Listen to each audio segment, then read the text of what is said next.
Oh shit, oh shit, मुझे ये नहीं करना है। लाइट इधर है, लाइट स्विच।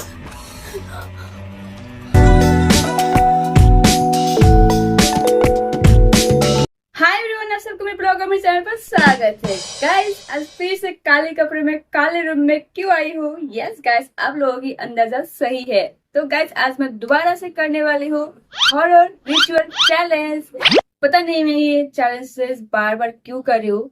असल में क्या है पता है, हॉरर चैलेंज करने में आ रहा है मुझे बहुत मजा, और आप लोगों को देखने में आ रहा है बहुत मजा। इसलिए मैं बार बार ले आ रही हूँ हॉरर रिचुअल चैलेंज। भले ही मुझे डर लगता है, पिछली बार के हॉरर चैलेंज में मुझे बेहद ज्यादा डर लग गया था, जिसके कारण मुझे बुखार भी चढ़ गया था। आज जो मैं हॉरर चैलेंज करने वाली हूँ गाइस, इसे दुनिया की सबसे ज्यादा खतरनाक चैलेंज माना जाता है, और इसके ऊपर 2017 में एक मूवी भी बनाया गया था, जिसे दुनिया की सबसे डरावना मूवी घोषित कर दिया गया है। और गाइस, ये जो मूवी है, इसे लोग कंप्लीट वर्ड्स कर ही नहीं पाते हैं। ये इतना ज्यादा डरावना है, और जो इस मूवी को देख भी लेते हैं उसे डर के मारे बुखार हो जाता है, वो बीमार पड़ जाता है। और गाइस, मैं आज वही रिचुअल करने वाली हूँ। गाइस, आज मैं जो रिचुअल करने वाली हूँ उसी रिचुअल के नाम वेरोनिका। यस गाइस, आज मैं दुनिया की सबसे खतरनाक हॉरर रिचुअल वेरोनिका करने वाली हूँ।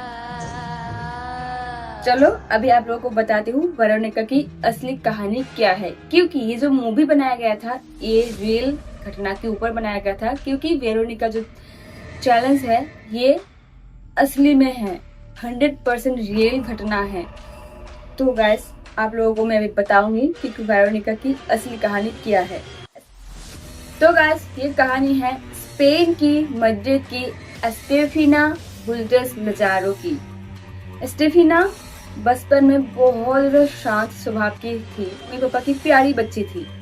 लेकिन जब वो 18 साल की होगी, जब वो कॉलेज जाना शुरू किया, तब उसकी स्वभाव में बहुत ज्यादा चेंजेस आ गई। उसकी स्वभाव बिल्कुल भी नॉर्मल नहीं थी, उसमें बहुत ज्यादा बदलाव आ गया था। स्टेफिना की घर की वॉल वुडन की थी। वो हर रात को उस वॉल में नाखूनों से ऐसे खुरेदती थी, चीखती थी, चिल्लाती थी, अजीब अजीब आवाजें निकलती थी, और यहाँ तक कि वो अपनी छोटे भाई पर हमला भी कर देती थी।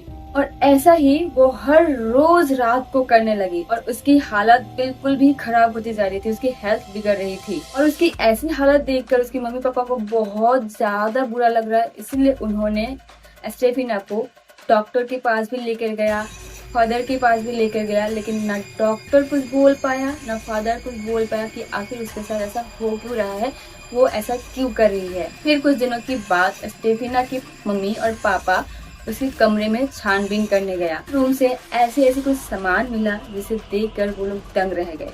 उन दोनों को स्टेफिना के कमरे से काला जादू करने की चीजें मिला, भूत प्रेत को बुलाने की किताबें मिला, और एक विजा बोर्ड भी मिला। विजा बोर्ड एक ऐसी बोर्ड है जिसके जरिए मरे हुए इंसानों की आत्मा को बुलाया जा सकता है। और स्टेफिना हर रोज रात को काला जादू प्रैक्टिस करती थी, और ऐसे ही आत्मा को बुला के वो बातें करती थी। एक बार स्टेफिना के एक दोस्त की बॉयफ्रेंड की बाइक एक्सीडेंट में मौत हो गई थी। स्टेफिना उसके सारे दोस्तों के साथ कॉलेज में विजा बोर्ड के जरिए उसके बॉयफ्रेंड की आत्मा से कनेक्ट करना चाहती थी, बात करना चाहती थी। चारों लड़कियां मिलके उस लड़की की बॉयफ्रेंड को बुलाने की प्रैक्टिस कर रहा था। तभी कॉलेज की नन ने उन लोगों को ऐसा करते हुए देख लिया, और वो नन आकर गुस्से में विजा बोर्ड को तोड़ दिया। और तभी उस बोर्ड की जो ग्लास की कुछ मटेरियल है जिससे वो लोग वो प्रैक्टिस करते थे, उसके अंदर से एक धुआं निकल के स्टेफिना की नाक और मुंह से उसके अंदर चला गया। और उसकी बाद से ही स्टेफिना के साथ ये सब हादसा शुरू हो गया है। वो अजीब अजीब हरकत उस दिन की बात ही करना शुरू कर दिया है। यानी कि स्टेफिना के अंदर उस लड़के की बॉयफ्रेंड की आत्मा घुस गई थी, जिसके कारण से ये सब हो रहा था। कुछ दिनों के बाद स्टेफिना की हालत इतनी ज्यादा बिगड़ गई कि उसकी हॉस्पिटल में ही मौत हो गई।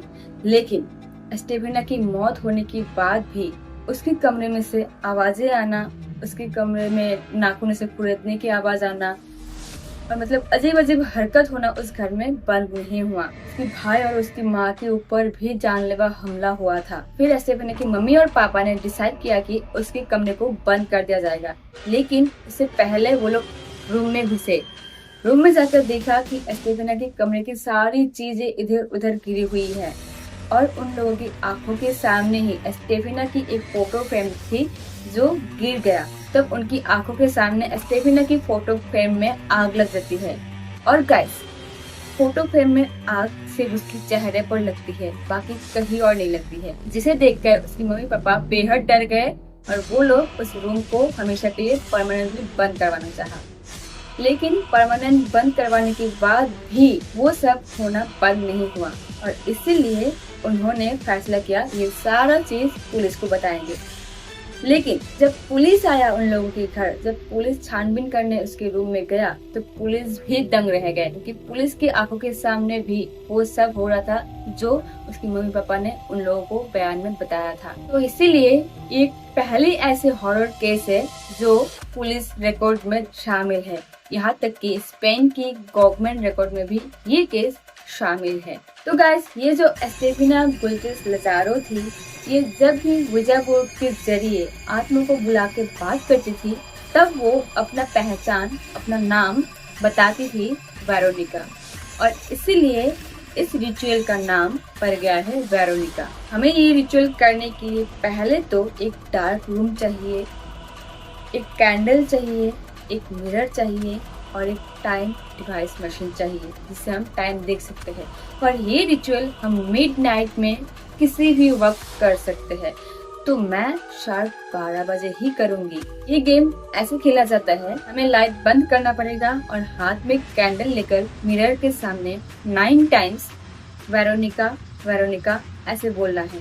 और गाइस, ऐसा बोलते ही हमें वेरोनिका दिखाई देगी। गाइस, ये रिचुअल करते समय अगर मिरर में वेरोनिका नाम लिखा है या फिर मिरर में फॉग जमा हो जाए या फिर पर्दा हिले, दरवाजा खुल जाए अपने आप, या फिर कोई भी ऐसी पैरानॉर्मल एक्टिविटीज हो तो हमें तुरंत इस रिचुअल को बंद कर देना है। और गाइस, मैं ये बताना चाहूंगी जो कमजोर दिल वाले हैं वो कभी भी इसे घर में ट्राई मत करना। तो चलो गाइस, मैं अभी सेटअप लगा लेती हूँ, उसके बाद शार्प 12 बजे मैं ये परफॉर्म करूंगी। देखते हैं क्या होता है। तो गाइस देखो, मैंने पीछे सेटअप लगा लिया है और अभी टाइम हो रहा है आपका 10:35 हो रहा है। ये देखो 10:35 हो रहा है। मैं शार्प 12 बजे करूंगी, इसलिए मैंने सारा सेटअप लगा दिया है। तो आप लोगों से मैं मिलती हूँ सीधा रिचुअल के टाइम, यानी कि रात के 12 बजे। तो गाइस, अभी बज रहा है 11:50। जल्दी ये करके खत्म कर दूंगी क्योंकि मिडनाइट में ये किसी भी वक्त कर सकता है। ये 3 बजे ही करना है, ऐसा कहीं लिखा नहीं है, आप किसी भी वक्त कर सकते हो। तो मैं 3 बजे तक नहीं रुकूंगी क्योंकि 3 बजे तक पूरा जगह सुनसान हो जाता है, फिर भी 12 बजे तक कोई कोई जगा हुआ रहता है। तो फटाफट से मैं 12 बजे करके खत्म करती हूँ। अब मैं लाइट वगैरह सब बंद कर देती हूँ। चलो शुरू करते हैं। तो गाइस, मैंने लाइट बंद कर लिया है और जैसे कि मैंने कहा था पिछले चैलेंज में मैं कि हाथ में ही मोबाइल लेकर करूंगी, नहीं तो मैं पैरानॉर्मल अगर कुछ हुआ तो कैप्चर कैसे करूंगी। तो इसलिए मैंने हाथ में ही मोबाइल ले लिया है और देखो बस ये लाइट ही जल रहा है और मैं अभी लगा लूंगी कैंडल। उसके बाद मुझे 9 टाइम्स वेरोनिका को बुलाना है। तो चलो कैंडल को ऑन कर लेते हैं, कैंडल को जला लेते हैं। तो गाइस, मैंने कैंडल जला लिया है। पता नहीं आज मेरे चेहरे पे पहले से शेडो कहाँ से आ रही है।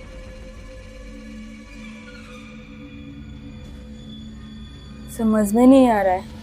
खैर जो भी हो, 9 टाइम्स मुझे वेरोनिका को बुलाना होगा। Guys, let's start. आप लोग भी नोटिस करना, अगर कुछ दिखे तो मुझे कमेंट में जरूर बताना, ठीक है। Veronica Veronica Veronica Veronica Veronica Veronica Veronica Veronica Veronica. Guys, मैंने 9 टाइम्स बोला है अब तक तो कुछ नहीं हो रहा है। ओके गाइस, मैं और एक बार ट्राई करना चाहती हूँ। Veronica, Veronica, Veronica, Veronica, Veronica, Veronica, Veronica, Veronica, Veronica. Guys mirror में देखते हैं कुछ है कि नहीं।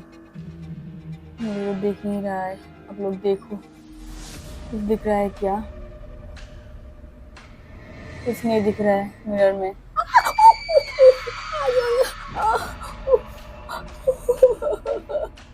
गाइस ये देखो क्या हो गया, ये अचानक गिर गया, इसमें जमा हो ही नहीं रहा था, पता नहीं क्यों। देखो इतना ज्यादा गिर गया। बाकी सब कुछ ठीक है रूम में, एवरीथिंग इज ओके। मुझे हार नहीं मानना है, मुझे करके देखना है, मुझे और एक बार ट्राई करना है। 3 बार ट्राई करने के बाद कुछ दिखे तो दिखे, ना दिखे तो ना दिखे, बंद कर दूंगी। ये एक आखिरी बार मैं करना चाहती हूँ। Veronica, Veronica. वैसे आप लोगों ने देखा कैंडल की रोशनी हिल गई थी। Veronica, Veronica, Veronica, Veronica, Veronica, Veronica, Veronica. बस सब सही है, पर्दा भी नहीं हिल रहा है, सब सही है, सब सही है guys.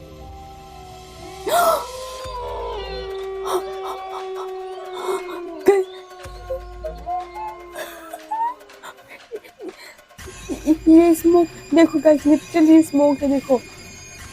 Oh shit, oh shit, मुझे ये नहीं करना है। लाइट इधर, लाइट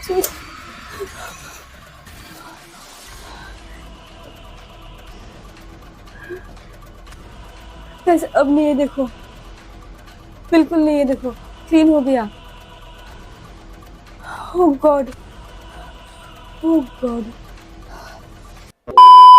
तो गाइस मैंने किसी तरह से कर तो लिया है, लेकिन मुझे वो बिल्कुल भी अंदाजा नहीं है कि वो फॉग आया कहाँ से। और गाइस ये लिखा हुआ था, अगर कुछ ऐसा दिखे, फॉग दिखे या फिर कुछ अलग कुछ दिखे तो हमें तुरंत बंद करना होगा रिचुअल को, जैसे कि मैंने किया। और आप लोगों ने देखा ना, फॉग था, मैंने उंगली से भी ऐसे ऐसे करके देखा है, लेकिन तुरंत ही मैंने लाइट ऑन किया, वो फॉग ही गायब हो गया। वो बिल्कुल नहीं था, सूखा हुआ था आईना। मेरी इस रिचुअल में 2 ही मेरे साथ ऐसा कुछ लगा। पहले ये देखो कैंडल अभी भी है हाथ में, देखो ये देखो, ये कैंडल अचानक से मेरे हाथ में गिर गया, बहुत ज्यादा जलन हो रही थी। और वो जो फॉग दिखा मुझे मिरर में, जो कि इस गेम की, इस रिचुअल की पैरानॉर्मल एक्टिविटीज में शामिल था कि ऐसा कुछ हो सकता है। और गाइस अगर आप लोगों ने कुछ देखा, कुछ नोटिस किया मेरे पीछे या आसपास, मुझे तो नहीं दिखा। अगर आप लोगों ने दिखा तो कमेंट में जरूर बताना। तो गाइस मैं खत्म करती हुई चैलेंज, आप लोगों से मिलूंगी मैं नेक्स्ट वीडियो में। और मुझे दोबारा कोई ऐसा हॉरर चाहिए क्या, आप लोगों को मुझे जरूर बताना। अगर चाहिए तो मुझे कमेंट सेक्शन में जरूर बताना कि क्या चाहिए, कौन सा चैलेंज करूँ। गाइस बस मेरे लिए प्रे करना और घर में कोई ये सब ट्राई मत करना। तो गाइस मिलते हूँ मैं अगले ब्लॉग में, तब तक आप अपना ख्याल रखना और जल्दी से मेरे सब्सक्राइब बटन को दबा दो, सब्सक्राइब जल्दी से कर दो, 1000 बना दो, हम लोग पार्टी करेंगे। तो गाइस मैं जाती हूँ सोने, बाय बाय गाइस, अपना ख्याल रखना।